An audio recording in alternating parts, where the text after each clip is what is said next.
You know on the beat every time, no.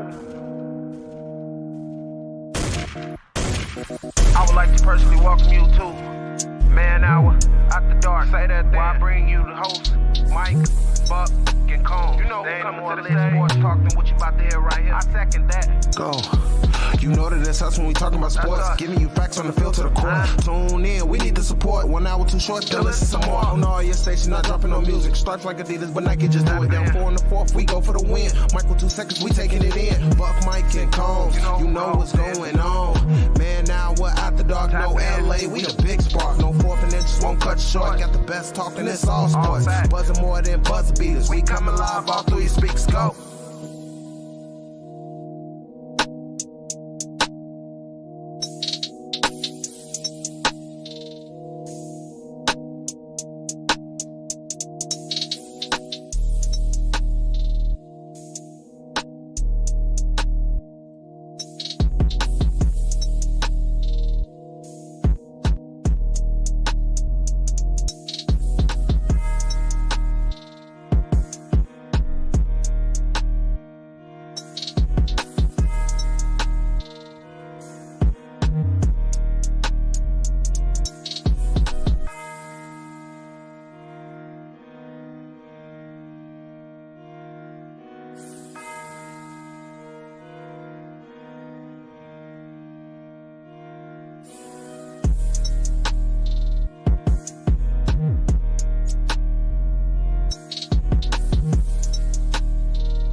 And what is up, MANHOUR Nation? Michael Buckasher here with the MANHOUR. Having a little bit of issue over here at Facebook.com, so my fault. I'm trying to get it fixed, trying to get it working, but it is what it is at the end of the day.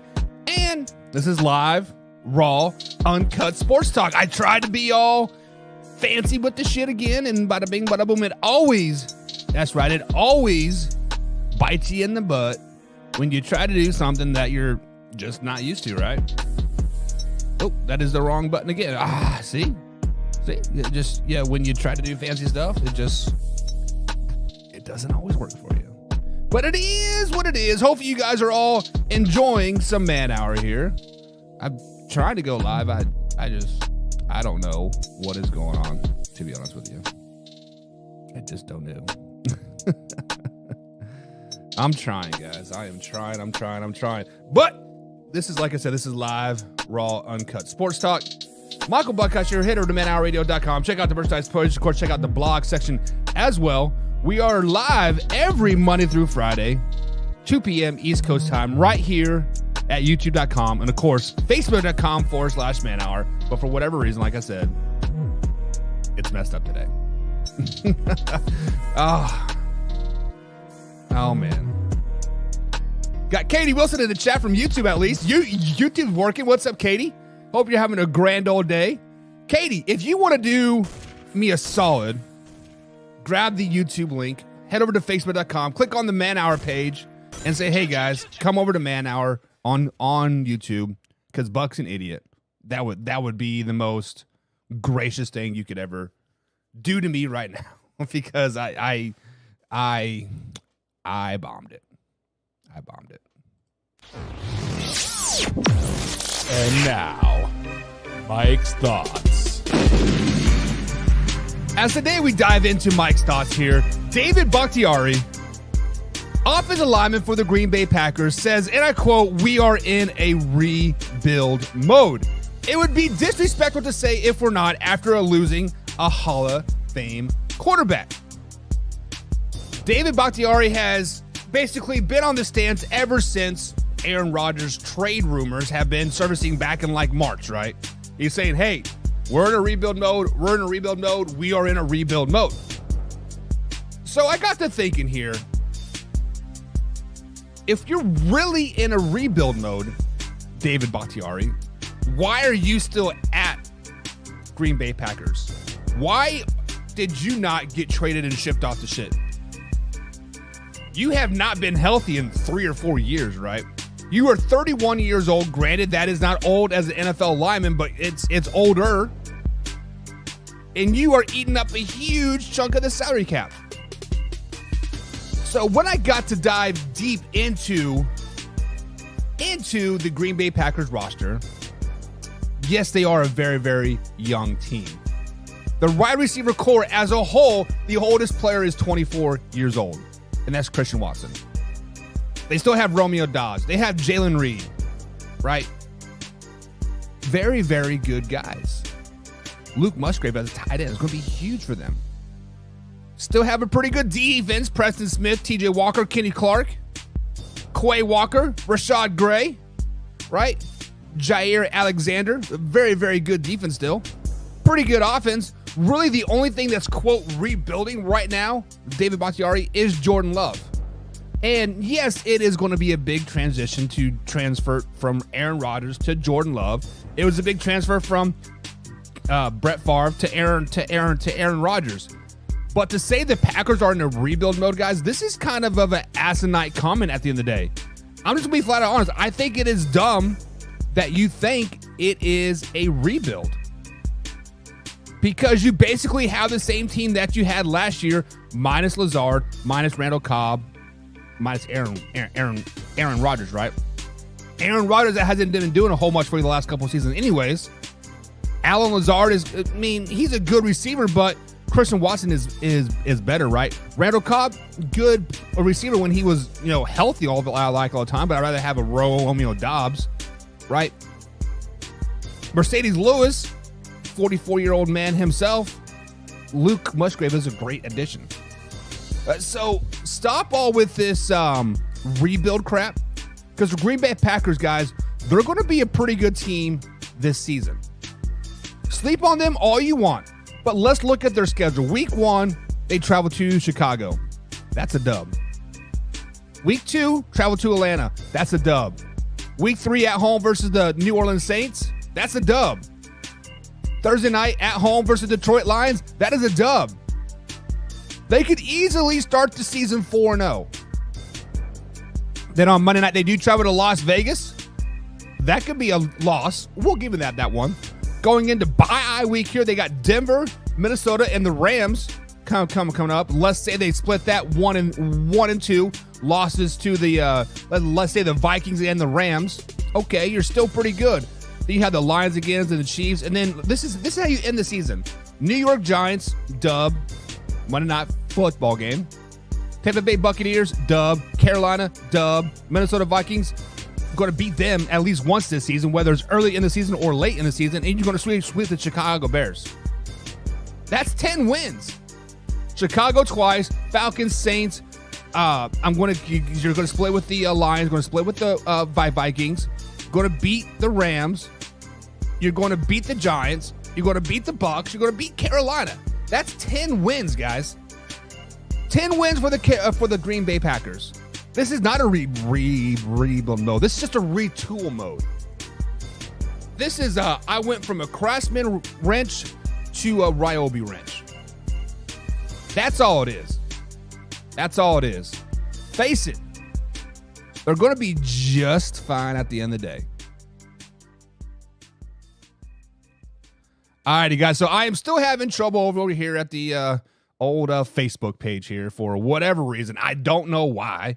It just sometimes, it is what it is. And unfortunately, when you are live and you are raw and you are uncut, mistakes happen. And today, on the start of the show, I made a mistake. I forgot to go to streaming software instead of webcam. And, I made a mistake. My fault. So let me get this post out here. Made a mistake. Join us. Oops. On YouTube. Da-doo. Bada bing, bada boom. And we are just like that. Just like that. Hopefully, some people come over from Facebook into YouTube. It'll be fantastic. So it is what it is, right? All right, guys. So today is Fact or Crap Thursday. We are going to dive into some Mac Jones talk. We're going to dive into a little bit of Todd Boyles talk. What? Imagine that. Brock Purdy is back in the news. Jets are the most improved team in the NFL. What? Or is it the Ravens? What? I I don't know. It is what it is. But it is fact or crap, guys. And simply put, we put a statement out there, and I decipher if it's a fact or if it is crap. It is that simple. It is that easy. And we are going to start with the New England Patriots and Mac Jones. Mac Jones says he is excited, quote, very excited to work with offensive coordinator Bill O'Brien. As you guys know, last year, Mac Jones took a little step back when he had the worst offensive coordinator ever in the entire NFL in Matt Patricia. Now, many people are saying, oh, Mac Jones is a bust. Mac Jones is trash. Mac Jones is this, this, and this, and this. Let's flash back to the rookie year when he had a competent head or offensive coordinator in Josh McDaniels. I believe they were a 10-win team. I believe, quote, the Patriots were rebuilding, and then all of a sudden they're in a wild card game versus the Buffalo Bills. Granted, they got their ass whooped in that wild card game, but rookie quarterback Mac Jones led them to the playoffs with a pretty damn good offensive coordinator. You can say what you want about Josh McDaniels as a head coach, but offensive coordinator, he is one of the best, if not the best. Now, put in Matt Patricia there. Yeah, right? Bound to happen. Coaching is a big thing in the NFL, especially coordinator positions, especially for a young quarterback in a sophomore season. Now, third offensive coordinator in 3 years, Mac Jones has arguably one of the best offensive coordinators in the NFL, again, in Bill O'Brien. So fact or crap, guys, Mac Jones is truly excited about Bill O'Brien being there. This is 157.2% fact.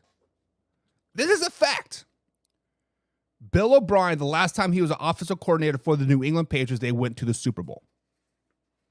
They went to the Super Bowl. Last time Mac Jones had a good offensive coordinator, he should have won Offensive Rookie of the Year. He did lead the New England Patriots to the playoffs. Of course he's going to be excited. Why wouldn't he be excited? Guys, Mac Jones could possibly be a top 12, top 11 quarterback this season with offensive coordinator Bill O'Brien around him. Take that into perspective. Mac Jones goes from playoffs to probably one of the worst quarterbacks in the league. Right there with Zach Wilson. He is going to go right back up to his rookie level instantly, if not better. He is going to be like the target stock market. If you know, you know. Buy that stock, by the way. No financial advice, but buy it. But yeah, he should definitely be excited about Bill O'Brien. No question about it whatsoever. Mac Jones is a dog. Every time I hear like people dogging Mac Jones, let's not forget the New England Patriots were a rebuilding team, right? They moved on from Cam Newton. They were doing this. They were doing that, right? Hell, he didn't even start all season. When he came in like week 3, maybe. It is what it is. I mean, he threw for over 4,000 yards. Last season, just under 3,000 yards. 14-11 touchdown to interception ratio. He's good. He's good. Stop it with that. Moving on. Take a sip of my Mountain Dew. Guys, what is your favorite pop? Well, what is your favorite pop? Mountain Dew, Coke, Pepsi, 7-Up. I grew up in the Midwest. We were an RC family because we couldn't afford the real Coke, so we got a off-brand, which is RC, right? I love it. Todd Boyles says that it is, quote, priority to get Mike Evans involved in the red zone more in 2023. So fact or crap, Todd Boyles has to get Mike Evans more involved in the red zone for the Bucs to be successful this season. Guys, arguably, Mike Evans is one of the best receivers in the NFL. Arguably, he can go to any team and be a number one receiver. Arguably, he instantly makes every team a playoff contending team. But Mike Evans has the Julio Jones syndrome in him. He is great between 20 and 20. Inside the 20, he is like a non-existent clown, right? He closes his eyes and say, I don't want the ball. Last year, 6 touchdowns. 6 touchdowns last season. He had 77 catches for 1,124 yards. In his career, guys, he only has 81 touchdowns. All of those touchdowns, I should say, let me do the math real quick here. 70% of those touchdowns are from 15 plus yards out. So basically, Mike Evans is a deep ball threat. Mike Evans is give me the ball and I'm going to run for a lot of yards and score a touchdown for you. But in the end zone, don't even worry about it because I'm not going to score. So factor crap, Mike Evans has to get the ball more in the red zone for the Bucs to be successful this season. That is a crap. Because the Bucs have been successful without Mike Evans getting the ball in the red zone as a result. Now, granted, they no longer have Gronk, but they do have a healthy Chris Godwin. They do have a healthy Baker Mayfield. They do have a healthy Russell Gage. They do have a healthy Cade Otton. They also have a healthy Rashad White, Chase Edmonds, Keyshawn Vaughn. They are going to pound the ball in the red zone this season. They have 3 really good running backs that like to lower their head and get those extra yards. They have Russell Gage, which he is a possessive receiver. He is not going to wow you with his speed, but he can wow you with his 6-foot frame, 184 yards, and jump out of a freaking gym. Now, he is fast. Like, don't get it twisted, but he is more of a possessive receiver. He's going to run a really, really good route and get open as he can. That is just the way he is.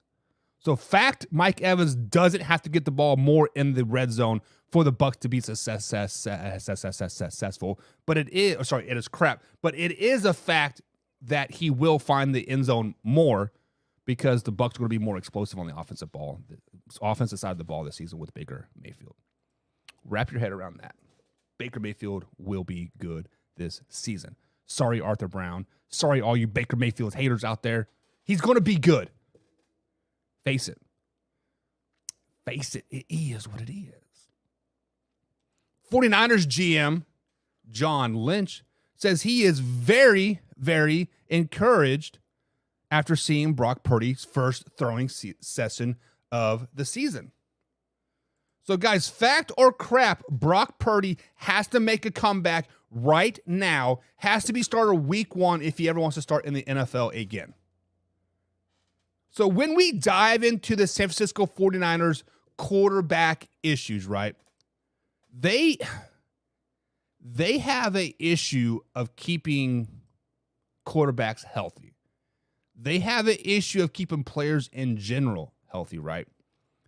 Now, Brock Purdy right now is listed as the starter, but he has said it himself that he doesn't, quote, want to put a timeline on his return to put pressure on himself. That tells me the injury is a lot more extensive than everybody first thought. Why would you say, I don't know if I'm going to be ready or not if you truly don't know? This is OTAs. This is off season. Everybody is optimistic right now. Everybody is 0-0. Everybody's a Super Bowl caliber team. Everybody's going 17-0. So Brock Purdy say, I'll be ready by week 1. For him not to say that, to be optimistic, that tells me something is really, really wrong. Now, he may have thrown, right? He may be able to pick the arm up and kind of lightly toss the ball. Well, many broken down quarterbacks, broken down adults in general can toss a ball, right? We can take a 3-step box back, pop it back, and throw it. Nice spiral, nice easy throw. Put the pads on, put the helmet on, put some pressure on you, and let me really gun it in there. Then I'll tell you really how it feels. Guys, I'm going to go out on a limb and say right here, if Brock Purdy is not the starter by week 1, he will not start for San Francisco 49ers this season if Trey Lance stays healthy. Trey Lance is going to get his shot this year in San Francisco. This is a make or break year for Trey Lance this year in San Francisco. With that being said, when he is starter week number 1 because Brock Purdy is not healthy, Trey Lance is going to ball out of his mind. Trey Lance has to ball out of his mind for him to even be in the NFL anymore. Now, barring some crazy-ass trade with the Houston Texans, which could possibly happen, we'll get into that later, Trey Lance is going to be the guy in San Francisco. You can call Mr. Irrelevant, oh, he's amazing. He went 7-1. He did this, and this, and this. You're right. He did do this, and this. He did have an incredible 2022 NFL season. There was also zero pressure on that kid. Everybody can perform when there's zero pressure on you. Like, it just is what it is, right? Now, once the pressure starts to, come down on you, your butthole starts to swell a little bit. You just don't start to play as good, right? Oh, but Buck, he was 7-1, yada yada yada. He had two playoff wins over Seattle and the Cowboys. Yes, ass kicked by the Philadelphia Eagles. Let's look at those 5 previous wins in the regular season. Arizona Cardinals, they were not very good. 178 yards that game. Las Vegas Raiders, complete tank mode at that point. Hell, Derek Carr wasn't even in the facility. I forget who the quarterback was, but their quarterback did ball out of their mind. Washington Commanders, they were fighting for a playoff spot, yes, but the Commanders were a sinking ship. They were terrible at that point in time. Seattle Seahawks, you can call what you want. It's still a division game. He did go into Seattle, and he did win that game, yes. Then his second start of his career versus the Tampa Bay Buccaneers. Buccaneers were pretty much done at that point as well. The NFC South was the worst team in the NFL, right? The worst division in the NFL. And then opening his first start of the season, right? Versus the Miami Dolphins. Yes, that was a huge win. But the Miami Dolphins sucked that game. They were terrible. Terrible. But yeah, guys, get off this Brock Purdy hype. Get off of it. We're tired of hearing it. Brock Purdy did have a good 7, 8, 9 game run. It was great. It was fun to watch. But you know what? Ryan Fitzpatrick had a great 3, 4, 5 game stretch in Miami. Colt McCoy had a good 3, 4, 5 game sets in Arizona, right? Blake Bortles had a good run for the Jacksonville Jaguars 4 or 5 games in a row. Very few quarterbacks can sustain that success over the time.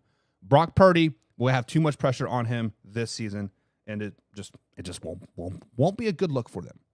Won't be a good look. Alrighty? Got it? Understand it? Moving on. There has been a top 10 list of the most improved teams of the 2023 NFL season. Top 2 on the list are the Baltimore Ravens and the New York Football Jets. They are the most improved teams. So let me talk about this first most improved team, the New York Football Jets. They went 7-10 last season. This season was so weird for them, right? They had like 7 quarterbacks. Like at some point, they had Zach Wilson starting. They had Joe Flacco starting. They had Mike Longneck White starting. Like everybody and their dog was a quarterback at some point for the New York Football Jets last season. This offseason, they added Aaron Rodgers, 39 years old. Congratulations. They added McCole Hardman, that hasn't had a successful season in Kansas City with the greatest quarterback of all time, but whatever. They added Alan Lazard, right? Michael Carter will have another fresh off that trade from the Panthers to there. They also picked up Randall Cobb, right? They also had a few other pieces on the defensive side of the ball, but they're kind of minute, right? So let me ask you guys this question. The Jets went 7-10 last season. They did add a future Hall of Famer in Aaron Rodgers. They did add his favorite weapon, I guess you can say, Alan Lazard and Randall Cobb. They did add McCall Hardman, which I think McCall Hardman can be a good receiver in the NFL if he truly gets the chance. But they were 7-10 last season. So to be the most improved, you have to be a 12, 13 win team, right? You have to go from last in your division to first in your division. You have to win a playoff game. So let's look at their schedule right now. Open up with Buffalo Bills. That's a loss.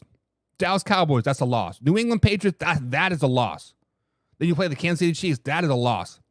Then you travel to Mile High Stadium, arguably one of the hardest stadiums to play in the NFL, not because of the noise, not because of the travel, but the altitude itself.